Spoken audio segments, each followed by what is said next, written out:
Hello बच्चों, let's read the question first. हमारा question है, how can the relationship between politics and religion be beneficial and problematic at the same time.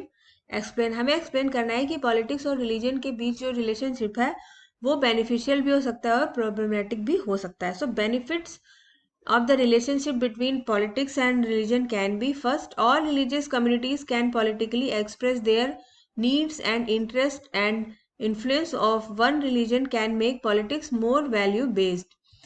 तो अगर politics और religion के relationship को देखें तो इसका बेनिफिट हो सकता है कि सारी जो रिलीजियस कम्युनिटीज़ हैं वो अपने अपने पॉलिटिकल बिलीफ को एक्सप्रेस कर सकती हैं और इन अपने अपने रिलीजन को बढ़ावा दे सकती हैं। Then political authorities can control and monitor religious operation and discrimination. और इस तरह से पॉलिटिकल जो अथॉरिटी या गवर्नमेंट होती है वो रिलीजियस ऑपरेशन या डिस्क्रिमिनेशन को मॉनिटर करके उसे कंट्रोल कर सकती है।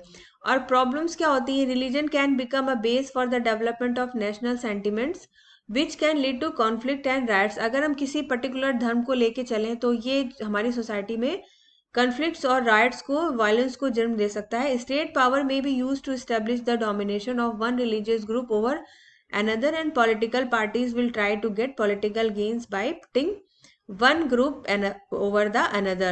So जो स्टेट पावर होती है वो, अगर पॉलिटिक्स और रिलीजन के बीच रिलेशन बहुत एक पर्टिकुलर कास्ट या रिलीजन को लेके बढ़ जाता है तो स्टेट गवर्नमेंट काम करने लगती है किसी एक पर्टिकुलर रिलीजन के डेवलपमेंट के लिए, जो कि दूसरे ग्रुप के डेवलपमेंट को हिंडर करता है या उनको रोकता है। So I hope you understood the question very well. Thank you very much. Best of luck.